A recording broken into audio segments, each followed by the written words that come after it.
The echo of the slap still rang in my ears. My father's eyes burned with rage as he shouted, "You're nothing without this family, Pesa." But he was wrong. That night, I locked myself in my office trembling, not from fear, but from realization. I had built something on my own, and I was done letting them take it away. Pesa grew up in a home where love had favorites. Her parents only saw Ziba, her older sister, as the perfect one. Ziba was always in the spotlight, beautiful, confident, and adored by everyone.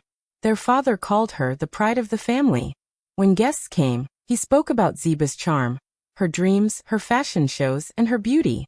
But when it came to Pesa, there was only silence.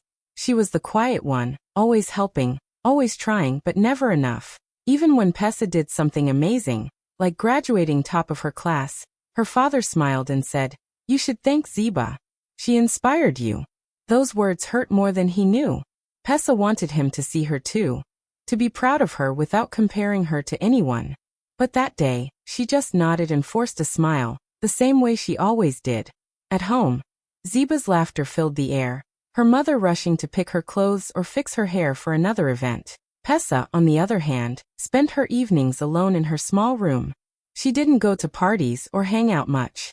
Instead, she worked with quiet determination, mixing oils, shea butter, and natural ingredients.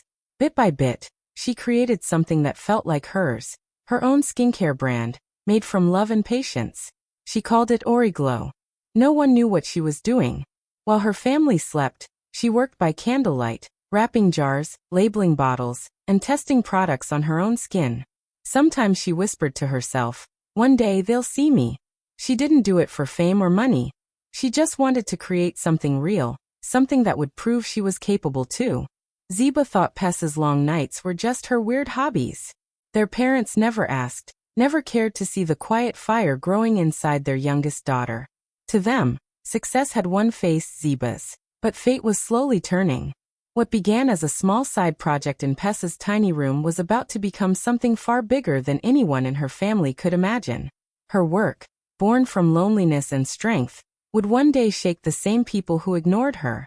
Pesa didn't know it yet, but the girl who grew up invisible was building something that would one day make her impossible to forget. By the time Pesa turned 26, everything she had worked on in silence finally started to bloom. Her skincare brand, Origlow, which she once made in her small room with borrowed bottles and handwritten labels, had become a sensation online. People loved how natural it was. Influencers posted about it. Celebrities began using it and tagging her page. Orders poured in faster than she could handle. Her small apartment turned into a mini factory, filled with boxes, jars, and sweet scents of cocoa butter. Soon, Origlow wasn't just a local brand. It was everywhere. From Lagos to Nairobi, people were talking about the miracle African glow. Magazines started calling to feature her. Journalists wanted to interview the young woman behind the success story. When her parents saw her name trending on social media, they couldn't believe it. For the first time, her father said he was proud. Her mother bragged to her friends that her daughter was a beauty genius. But their pride had a condition. When they found out that Pesa was the only owner of the company, that she hadn't registered it under the family name, everything changed. Their smiles faded. One evening, during dinner, her father brought it up in his usual calm but commanding tone. He said, "Since we're family, it'll be better if we register the business under Ziba's name. She represents our family image well." Pesa froze. Her hand stopped midair, her fork still holding a piece of food. For a moment, she thought she heard him wrong. But when she looked up, everyone was staring at her. Her father serious, her mother pretending to agree, and Ziba smiling faintly, like she had been waiting for this. Her chest tightened.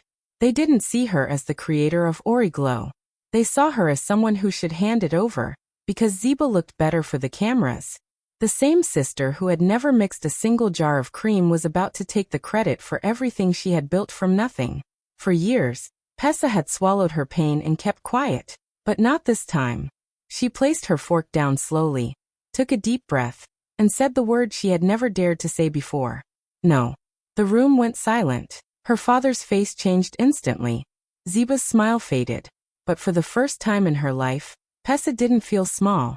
She felt strong, because she finally stood up for herself, for her dream. and for the years of invisible hard work no one ever saw. After that dinner, Ziba acted as if nothing had happened. She laughed, hugged Pesa and said, "You're so serious.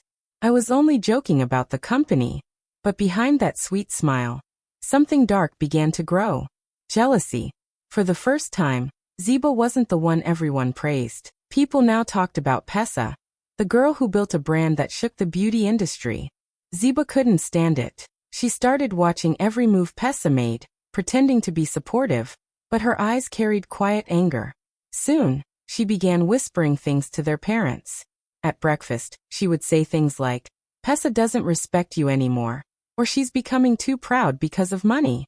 Their parents, already used to believing Ziba, slowly began to change. Her father would look at Pesa with suspicion, asking questions that felt like accusations. "Did you use the family name to get investors? Are you giving us our due respect in your business?" Pesa was confused. She had never done anything wrong. Yet their tone grew colder each day. Ziba didn't stop there. She told her mother that Pesa planned to move out and abandon them. She told her father that people in town said Origlo only became famous because of the Olanrawaju name. Lies spread like fire, and the family started seeing Pesa differently. What used to be warm family dinners turned into silent meals. Her mother avoided her eyes. Her father stopped asking how her business was going. When Pesa entered a room, the conversation often stopped. At first she tried to fix it. She brought gifts home, offered to take her parents out for dinner, even shared her business updates. But nothing worked. Ziba had already poisoned their minds. Every word Pesa spoke sounded like arrogance to them. Every achievement she made was seen as pride. Slowly, she felt like a stranger in her own house. Ziba's jealousy only deepened when she saw news articles calling Pesa the young African woman redefining beauty. Instead of being happy for her sister, she felt humiliated that Pesa had achieved something bigger than her. That's when she decided she would take Origlo, not just to destroy Pesa, but to remind everyone that she was the face of the family. Pesa didn't know what was coming. She kept working, believing that love and truth would fix everything. But behind her back, her sister and father were already planning something bigger. A way to take her company away completely, even if it meant breaking her heart to do it. One Sunday afternoon, Pesa received a message from her mother asking her to come home for lunch. She hesitated at first. Things had been tense lately, but she still loved her family and didn't want to keep her distance forever. So she dressed neatly, bought her mother's favorite flowers on the way, and went home, hoping maybe they wanted to make peace. When she arrived, the atmosphere felt strange. The table was set, but there was no smell of food. Her parents were sitting in the living room, serious and silent. Ziba was there too, smiling too sweetly, and beside her sat a man in a suit with a briefcase. Pesa's heart started to race. Her father gestured for her to sit. The man in the suit opened his bag and placed several documents on the table. Her father cleared his throat and said, "Pesa, we've thought about it. It's time we make Origlo a family company. We've decided that your sister will handle management from now on. You'll still work there, of course." Pesa blinked, unsure if she heard him right. She looked at the papers. They were ownership transfer documents. Her voice trembled. "You're asking me to give up everything I built?" Her father's eyes hardened. "It's not giving up. It's what's best for the family. Ziba has the face and the charm to take the brand to the next level. You're more of a behind-the-scenes person. Just sign the papers." Her chest felt tight. She looked at her mother, but her mother lowered her eyes. Ziba crossed her legs, acting as if it was already decided. The lawyer pushed a pen toward her. "I can't sign this," Pesa whispered. "Origlo is my company. I started it with nothing. It's mine." Her father's expression changed instantly. He stood up, towering over her. "You're being selfish," he snapped. "After all we've done for you, you can't even do one thing for your family?" Tears filled her eyes, but she stayed still. "You didn't build this, Papa." "I did." And before she could finish, his hand came down hard across her face. The sound echoed through the room. The slap burned, but what hurt most wasn't the pain. It was the betrayal. Her own father had hit her for protecting her dream. She didn't say another word. She stood up slowly, tears streaming down her cheeks, and walked out. She didn't take her bag or the flowers. That moment, Pesa knew. The people she loved the most had become the ones trying hardest to break her. Pessa left her parents' house that day with tears running down her face, and her cheeks still burning. The slap hurt, but what broke her more was realizing that her own father valued power more than love. She walked aimlessly for a while, feeling lost and empty, but inside her, something stronger began to rise. She had spent years being quiet, trying to please everyone. That day, she decided she was done living like that. She wasn't just going to cry. She was going to protect what she had built with her own hands. When she reached her office, her team looked at her in shock. Her eyes were red, her face swollen, but her voice was steady. "We have work to do," she said. Her employees, who had always admired her kindness and strength, followed her lead without question. Pessa sat down at her desk and opened her laptop. She knew Ziba and her father would not stop until they had control of Origlo. She needed to make sure they couldn't touch what belonged to her. For hours, she worked quietly, transferring all her legal files, contracts, business documents, and client records into a new secure system. She called her lawyer and asked him to update the ownership registration to an undisclosed name only she could access. She also made backup copies of everything: her formulas, her financial records, even her personal notes. Every detail that made Origlo special was now protected. Her assistant, Kemi, watched her in silence and finally asked, "Ma'am, what's happening?" Pessa gave a tired smile. "Just making sure no one steals what we built." Kemi nodded, understanding more than words could explain. Late that night, Pessa sat alone in her office. The city lights shone through the glass windows, reflecting on her tear-streaked face. She replayed her father's words in her head, the sting of betrayal still fresh. But with every passing minute, her sadness turned into determination. They thought a slap could silence her. They thought fear could control her. But they had no idea who she had become. The next morning, she called for a meeting with her core team. "From today," she said, her voice firm, "we move forward on our own terms. No interference, no distractions. Origlo belongs to us, to every person who worked hard, not to those who tried to take it by force." Her team applauded, some even tearing up. At home, Ziba was already celebrating, believing she had won. But Pessa knew the truth. Ziba could only take things through manipulation. She didn't have the mind or heart to build. Pessa had built her empire with intelligence, patience, and love, and that was her true power. That night, as she looked at her glowing logo on the wall, Origlo, she smiled softly. She had been betrayed, yes, but she was far from defeated. The war had just begun, and this time, Pessa would fight smart. In the weeks that followed, Pessa began to notice strange things happening in her business. At first, she thought it was just bad luck. A few customers canceled their orders, saying their payments didn't go through. Then, one of her biggest suppliers suddenly backed out of a contract without explanation. Soon after, her company website stopped working completely. Orders disappeared. Messages from clients went unanswered, and her online store went dark overnight. It was as if someone was trying to destroy everything she had worked for. Her staff panicked, but Pessa tried to stay calm. She called her IT manager to check the system, and after hours of digging, they discovered something shocking. Someone had hacked into her website and deleted important data. Not just random damage, it was targeted. The hacker knew exactly where to hit, what to erase, and how to make it look like a system failure. Pessa's heart sank. She knew this wasn't just a coincidence. It was too personal. That night, she sat in her office long after everyone had gone home. She opened her laptop and began tracing every unusual activity. She followed email trails, looked through old messages, and checked every account connected to Origlo. Then she saw a familiar name, her former accountant, someone she had fired months ago for mishandling funds. But what shocked her most was discovering who had hired him again. It was her father's company, and Ziba's name appeared in several email exchanges. Her hands trembled, but she didn't cry this time. She felt something deeper than sadness, a cold, calm strength. Her own family had teamed up with an outsider to destroy her company. They hadn't just wanted to take Origlo.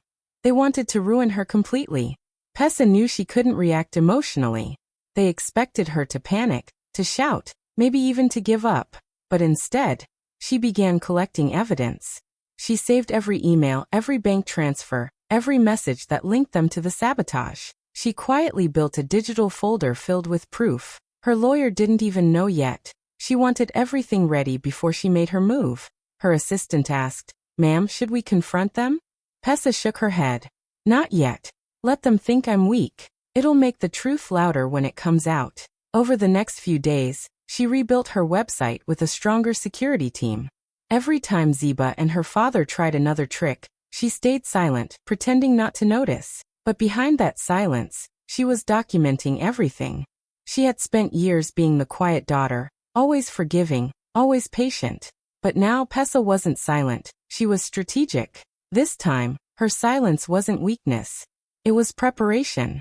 And soon, her family would learn that they had underestimated the wrong woman. The night before it all happened, Pessa sat in her office alone, staring at the folder of evidence she had gathered. Every document, every screenshot, every bank record was there, proof that her father and sister had tried to destroy her. She had spent weeks being quiet, pretending not to notice their games. But now she was done. For years, she had watched them take credit for her success, call her arrogant, and try to break her spirit. That night, she decided the truth would finally speak for itself. The next morning, she woke up early, dressed simply, and sat at her desk with her laptop open. Her finger hovered over the send button for a long moment. This wasn't revenge, it was justice. She whispered softly, "It's time." Then she pressed send. In seconds, the email with all her collected evidence, screenshots, contracts, hacked messages, and proof of money transfers, was sent to one of the biggest business journalists in Lagos. This journalist was known for exposing corruption and corporate betrayal.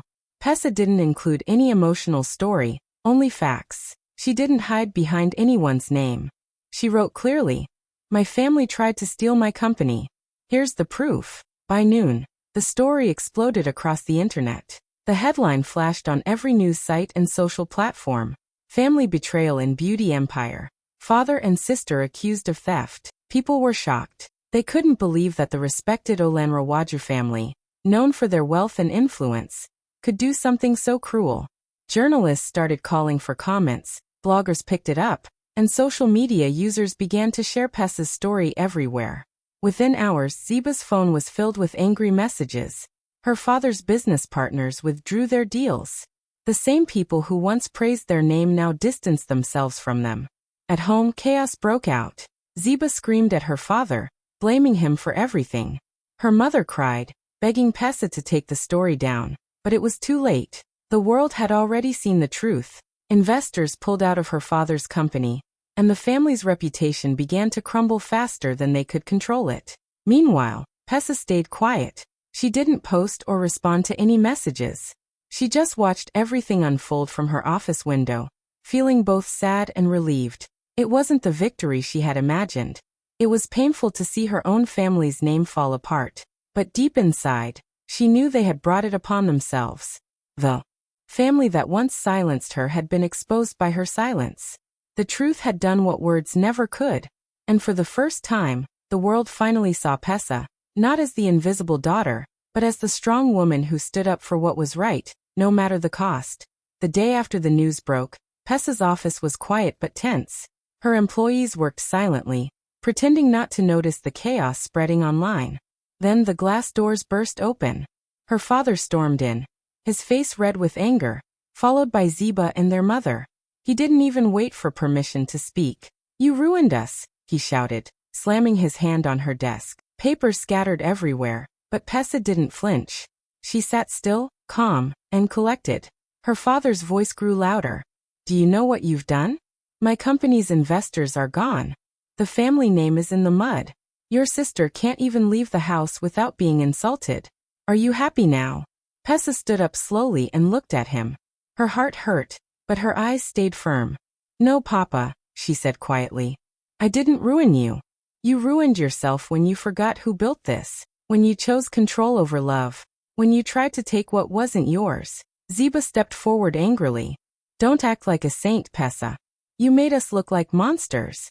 Her voice shook, not from confidence but from fear. The world now knew the truth, and she couldn't hide behind her beauty or charm anymore. Pessa turned toward her sister, her voice steady. "I didn't make you look like anything. You showed the world who you really are. I just stopped hiding it for you. Her father glared at her, breathing heavily. You think this makes you powerful? You destroyed your own blood. Pessa's eyes softened, but her tone didn't waver. No, papa. I wanted to save my own peace. For years, I let you control me, silence me, make me feel small. But this time, I chose myself. You always said family comes first. But what kind of family destroys its own child's dream? The room went silent. For the first time, her father didn't have an answer. His anger started to fade into something else, shame. Then her mother, who had been standing quietly behind them, finally spoke. Her voice trembled. We thought we were protecting the family, she said softly. We thought giving everything to Ziba would make us stronger. Pessa looked at her mother, her expression gentle but firm. You weren't protecting the family, Mama. You were protecting pride. The pride of having one perfect daughter to show the world. But pride doesn't build love. It destroys it. Tears filled her mother's eyes. Ziba turned away, unable to meet her sister's gaze. Her father lowered his head, his voice breaking for the first time. Pessa took a deep breath. I didn't want to destroy you, she said. I just wanted you to see me. And as they stood there in silence, they finally did. Not as the quiet girl they once ignored, but as the woman who refused to be erased. The days after the confrontation were filled with noise online, but Pessa stayed calm. While her father and sister hid from the public eye, she quietly returned to work. Many thought her brand would fall apart after the scandal, but something unexpected happened.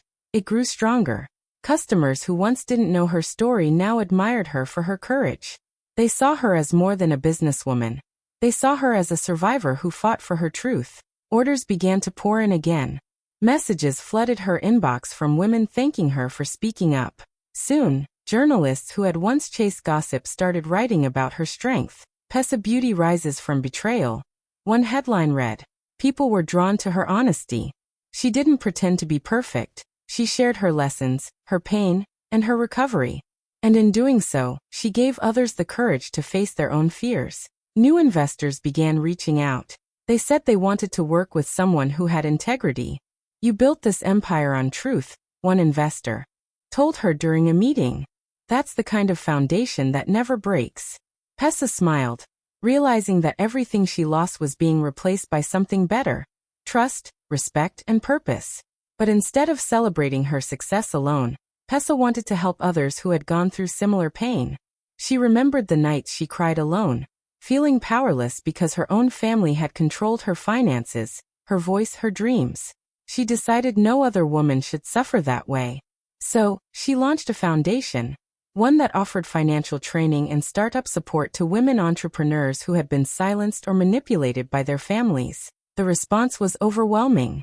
Women from across the country applied, sharing heartbreaking but inspiring stories of resilience. Pessa listened to every one of them, promising to help them find freedom through their own strength. Her foundation's first event was packed. As she stood on stage facing hundreds of women, she felt emotional but proud. This isn't just about business, she said. It's about freedom, the kind that no one can take away from you. The crowd applauded, some with tears in their eyes. Pessa knew then that she had turned her pain into something powerful. On social media, her message spread fast. Videos of her speech went viral, shared by thousands of people. She wasn't trending for drama anymore. She was trending for hope. Her story became a symbol for anyone who had ever been silenced or betrayed by those they loved most. Through it all, Pessa stayed humble. She didn't chase fame or revenge. She simply focused on rebuilding with honesty and compassion. Her empire might have been shaken, but it didn't fall. It rose just like her, stronger, wiser, and free. Months later, when the chaos had finally settled, Pessa was living a quiet life in her small countryside home. The city noise was far behind her. She spent her mornings tending to her little garden and answering emails from young women she mentored. Her business was running smoothly, and her foundation had grown faster than she ever dreamed. Peace had become her new success. One afternoon, as she poured tea on her porch, she saw a familiar car stop by her gate. It was her father. The man who once shouted at her now stepped out slowly, shoulders bent, eyes filled with something she had never seen before, remorse. For a moment, neither of them spoke. Time felt still. Then in a trembling voice he said, "You built something powerful, Pesa. I see that now." She looked at him quietly, her heart calm. The anger that once lived inside her was gone. She had outgrown it. "I didn't build it to prove I'm better, Papa," she said softly. "I built it to prove I matter." Those words carried all the pain, strength, and truth she had gathered through the storm. Her father's eyes filled with tears. He nodded slowly, realizing too late what his pride had cost him. Not money, but his daughter's trust. He glanced around her home. Simple, warm, full of life. There were photos of smiling women she had helped, awards she had never bragged about, and a peace that could not be bought. For the first time, he understood that real power didn't come from control or wealth. It came from love, respect, and the courage to start again. "I'm proud of you," he whispered, voice breaking. Pesa smiled gently. "Thank you, Papa," she replied. There was no need for long apologies. The silence between them carried its own forgiveness. As he turned to leave, the evening light cast a soft glow over the house. Pesa watched him go, her heart steady. She didn't feel victorious. She felt free. She had finally broken the cycle that had haunted her family for years. The cycle of control, ego, and silence. When she went back inside, she looked at a small frame on her desk, a quote she once wrote during her darkest days. "Legacy isn't about who gave you power. It's about what you do with it when no one believes in you." Pesa smiled faintly. In a world where her worth was once measured by her family name, she had proved something far greater. That legacy is not inherited. It's earned, one act of courage at a time. That if Pesa's story touched your heart, remember this. You don't need anyone's approval to matter. Broken heart sparkles. Sometimes the people you expect to cheer for you will be the first to silence your voice. But keep building. Keep believing. Your success will speak louder than their doubt. Share this story if you've ever been underestimated. Double tap for every woman who built herself from nothing. Follow for more powerful stories of strength, betrayal, and redemption. Because your voice deserves to be heard.